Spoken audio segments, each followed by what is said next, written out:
Welcome to UGC Net student and GATE Computer Science. In today topic, I will be discussing very important concept in TOC and compiler.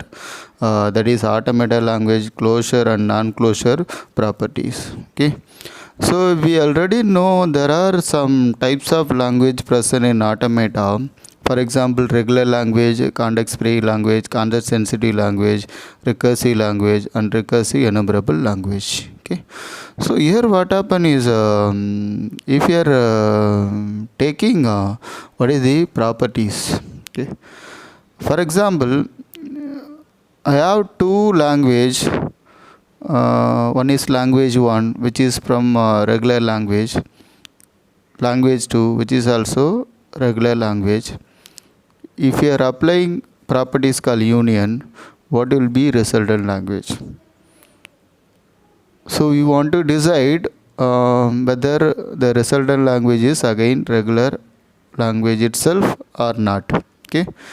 To check that, we are going for what is called closure and non-closure. If you are taking two languages, after applying any one of such a operation, if you are getting the final answer language which is belongs to whatever taken languages, then such a language is said to be closure property. Otherwise, it is non-closure. Okay, there may be a possibility for non-closure.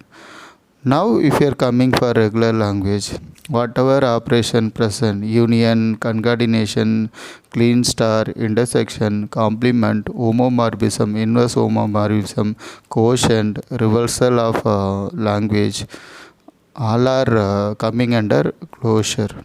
Which means, if you are taking any language, say L1, I already taken this as regular language. I am going to reverse this particular language. For example, here L1 is some ABC.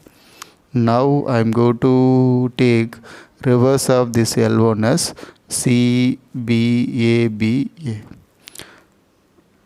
In this case, if you are able to accept this string with the same given regular language, then this reversal of L1 is said to be closure, otherwise non-closure. Okay, so I think now we got clarity about what is called closure and non-closure. So your regular language all are closure under closure property. Suppose we are coming for context-free language. Here there are three important operations. If you are performing, then such a language is said to be non-closure. For example, complement, intersection, difference. What I mean, suppose we are taking one context-free language L1.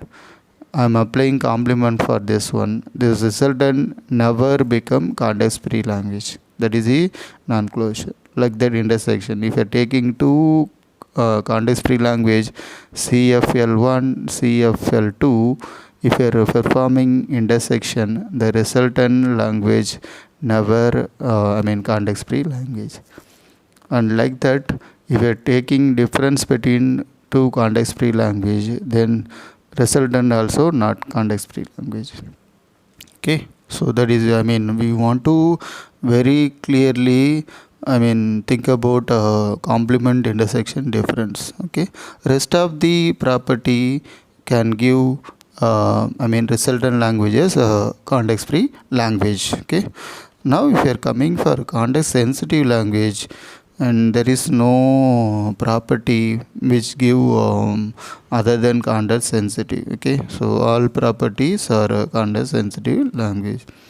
Listed property here. Okay, union, concatenation, clean star, complement, intersection, reversal, all are context sensitive language. If you are coming for recursive language, union, concatenation, clean star, intersection, homomorphism, complement, difference, all are again closure. If you are coming for a recursive enumerable language, here union, concatenation, clean star, intersection alone, closure property, difference and complement, non-closure property. Okay. After discussing about all those properties, we want to compare context sensitive language and recursive enumerable language.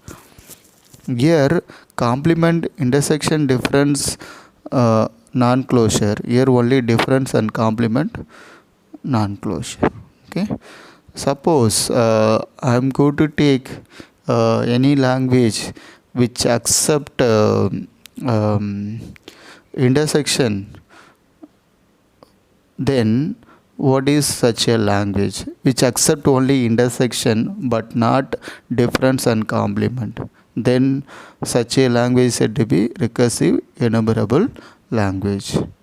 Which is not accepting these three properties, then such a language is said to be context free language. Okay.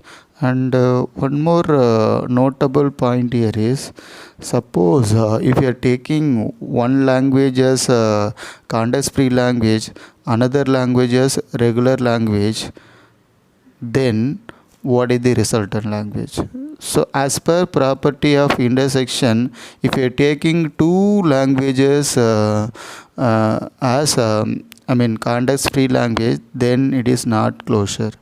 But one language from context free language, another language from regular language, then the resultant language is context free language. I think you got it right. Now very simple, context free language 1, intersection regular language 1. Okay, what is the result in is, again it is context free language. And like that, if you're taking, we already know difference is not closure, but if you are taking one language as context free language, another language as regular language, then resultant language is context free language. Okay, I hope you understand all the properties. Thank you for watching.